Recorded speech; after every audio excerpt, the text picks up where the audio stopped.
Mi nombre es Robert Antonio Ramírez Alvarado y soy un estudioso más de las ciencias criminológicas, labor la cual llevo a cabo en la prestigiosa Universidad Estatal a Distancia de Costa Rica. Como estudioso de las ciencias criminológicas me es ineludible desentrañar lo relativo al tópico del hacinamiento carcelario, en especial aquella realidad evidenciada en mi país, Costa Rica, la cual bien se sabe es inadmisible e inapropiada en razón de que penosamente el encarcelamiento masivo es generador de una serie de problemáticas de interés social, entre las que cabe destacar la violación de una serie de derechos humanos y fundamentales, lo cual, y sin reparo alguno, demanda de medidas urgentes a fin de subsanar e intervenir dicha problemática. Es en virtud de lo anterior que por medio de la presente exposición audiovisual se ha propuesto desnudar este tópico mediante algunos contenidos previamente examinados, cuyos cabe señalar guardarán estrecha relación con los objetivos aquí trazados para con esta presentación de carácter académico. Así que sin más preámbulos, damos inicio con esta entrega. Primeramente es menester enmarcar que los objetivos de esta videopresentación se circunscriben en conocer algunos de los índices de hacinamiento carcelario en Costa Rica como objetivo general y como objetivos específicos el explicar la realidad carcelaria costarricense en materia de hacinamiento carcelario, el reconocer las falencias existentes en la materia cuyas propician los altos índices de hacinamiento y el proponer mejoras a fin de remediar dicha problemática de interés social. El empleo desmedido y selectivo de la pena privativa de libertad como representación de uno de los más hegemónicos mecanismos de control social y del errado trazado y práctica de las políticas públicas y de la política criminal contemporánea ha dado paso a una aglomeración de personas dentro de los recintos carcelarios latinoamericanos,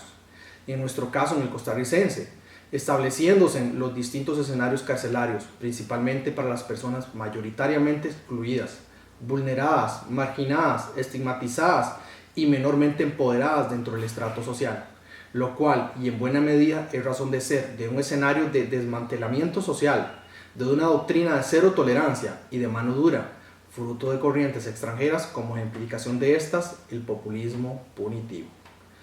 Para hoy, mediante una serie de retóricas y discursos dogmáticos, se pugna desde varios sectores por hacer creer que es el encarcelamiento masivo, reconocido por algunos como un mero castigo, la solución irrefutable para los notorios actos de criminalidad que se exteriorizan en el acontecer costarricense.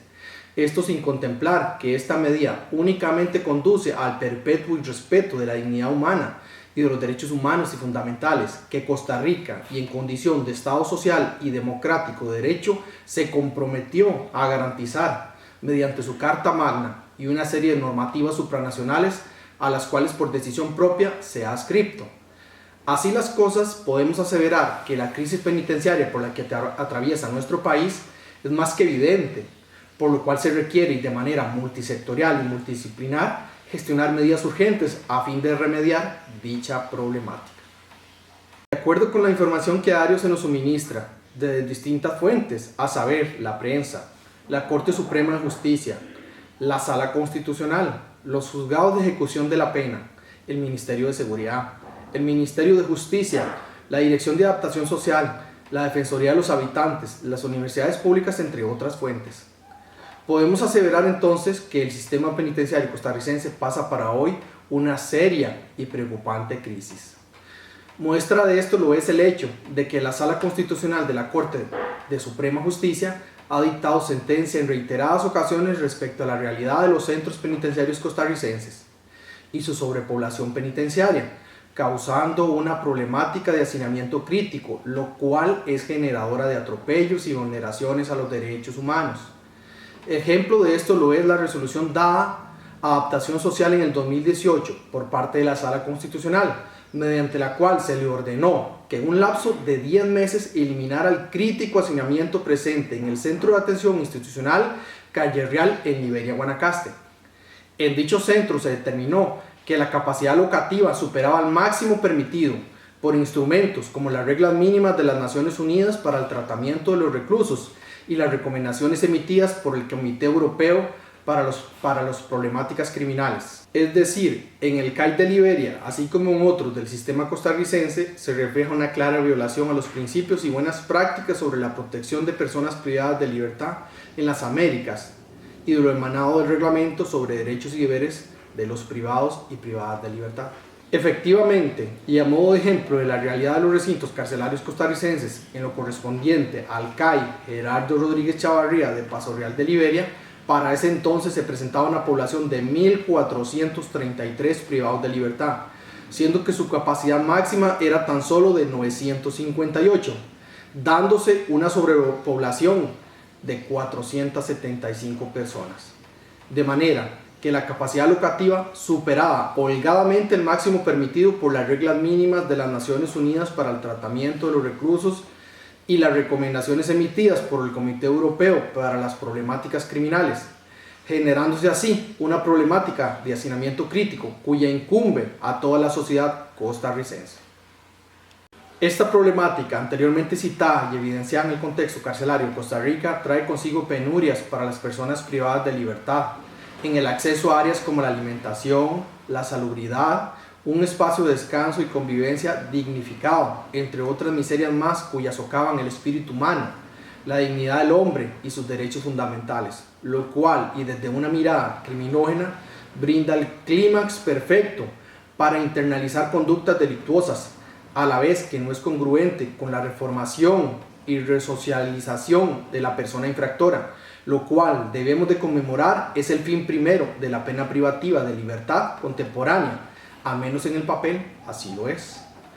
A mi juicio, y con el fin de corregir dicha problemática, es menester repensar las políticas públicas y la política criminal costarricense,